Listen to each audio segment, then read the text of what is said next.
As we light our chalice this morning, we invite you to stand as you're able, and if you're on Zoom, please make sure you are muted. Shannon will post the words of affirmation in the chat. Here in the sanctuary, as Mary lights the chalice, we invite you to speak aloud. Love is the doctrine of this church. The quest for truth is its sacrament, and service is its prayer.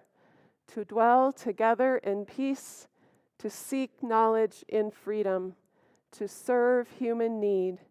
For these high purposes do we unite in worship. Climate change is already impacting all of us. Sometimes when I hear the news of fresh disasters, the flooding out in the eastern states, the droughts and fires in the western states, I struggle with feelings of dread and overwhelm, fearing for our lives to come. Sometimes I feel so disempowered because climate change is all so big and it's all so complex. Seeking some relief, I have found help in the wisdom of Buddhism. Mindfulness is a practice, and while I'm not highly skilled at it, it still helps. Mindfulness can be as simple as focusing on your breath for 10 minutes a day. It's about being aware and present, giving yourself the space and grace to connect with the ground of being. Sometimes I practice in the quiet time before rising. Other times I'll practice while I'm gardening, walking, or even doing dishes.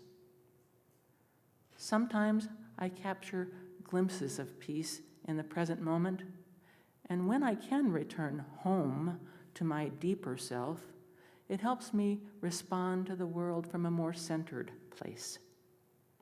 Today, I hope to share some of the supportive practices that have helped me in recent years. And certainly, if you're suffering from chronic mental disturbances or illness, please do seek medical or professional assistance. But for general mental health and well-being, Buddhist practices may offer you significant support as well. Over the years, I've grown in deeper appreciation of the work of Thich Nhat Hanh. I saw him in person once in the mid-90s and was totally captivated by his calm presence. Because he passed away in January of this year, I wanted to honor his life by touching on a few of his key concepts that have helped me deal with the troubling state of our world. A Buddhist monk for nearly 80 years of his life, Thich Nhat Hanh has been called the father of mindfulness. A poet, activist, and beloved spiritual teacher, he was a pioneer in bringing Buddhism to the West. Martin Luther King called Thich Nhat Hanh an apostle of peace and nonviolence, and in 1967, King nominated him for the Nobel Peace Prize. A prolific writer, Thich Nhat Hanh has published over 100 books and created many recordings of his Dharma talks. He is called Te by his followers, and I'll also use this name as well. Te promotes the kind of mindfulness that doesn't take a lot of effort. It can be brought into daily activity. Te and his followers have found a way to actively help those most in need while fostering their own spiritual practice, developing a new kind of Buddhism that is engaged with the challenges of our time. Engaged Buddhism demonstrates that personal spiritual growth and service to society go hand in hand. Forced into exile following the Vietnam War, Thich Nhat Hanh founded Plum Village in France in 1982, which has grown into dozens of monasteries across the globe with over 600 monks and nuns who promote his style of engaged Buddhism. In the book, The World We Have, A Buddhist Approach to Peace and Ecology, Te writes, "The situation the earth is in today has been created by unmindful production and unmindful consumption. We consume to forget our worries and anxieties. Tranquilizing ourselves with overconsumption is not the way. He says capitalism is a disease, one that keeps us thinking that we are not enough and feeling disconnected from the true cost of things, disconnected from the natural world. In the book Save Zen and the Art of Saving the Planet, he writes, "We suffer because we have been consuming the wrong kind of food. We are ruining our planet with our way of consuming, and our children risk suffering deeply. So the way to save our planet is to practice mindful consumption. Otherwise, humankind will ruin our planet and create a lot of suffering, not only for other human beings, but also for other species on the earth." The way out is the way in. Tay is clear about this. There is one thing we have power to change that will make all the difference, and that is our mind. Our mind determines the decisions and actions we will take or avoid, how we relate to others, how we respond in crises. He invites us to remember that life includes suffering and challenge. And when suffering emerges, he suggests that we not run away, that we not try to distract ourselves, but rather embrace the painful feelings tenderly, trying to understand them. Because when you can accept your suffering and welcome it, it doesn't bother you as much anymore. Suffering can be a great teacher. And when we understand it, ultimately, peace and contentment follow. From that more settled place, we can then know what best action to take. Interbeing, one of the concepts mentioned in the reading, is the understanding that there's a deep interconnection between all people, all species, all things. It's all connected. In the Zen and Art of Saving the Planet, Tay unpacks this concept of interbeing using the Diamond Sutra, a powerful ancient text which proposes deep contemplation as a path toward a breakthrough in our way of seeing the world.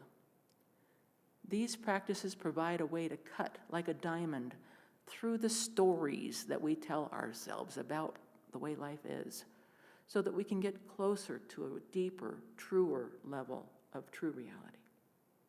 He refers to the Diamond Sutra as the first treatises on deep ecology. First, we are invited to wake up to the beauty of this world, the light in the truth that you have a body made of earth, sun, and stars. The teaching further invites us to wake up to the suffering of the world and face it clearly. Tay says policies and laws are not enough. We can only change the world if we change our ways of thinking. And with love as the source of our strength, we can find ways to help ourselves and others to change. If we are in despair about the world situation, we can become disempowered and believe that there's no hope. Mindfulness practice can help foster the openness we need to move beyond that despair, to face our fears, allowing us to know more clearly what is the next right action. Many of these same ideas of interbeing are described in Deep Ecology, also beautifully developed by another Buddhist practitioner, Joanna Macy. Interbeing and Deep Ecology invite us to recognize our deep self, capital S, realizing that I am earth and that all that is in me came from the earth. I cannot be separate from the earth. Interbeing helps us break free of the standard notions of self.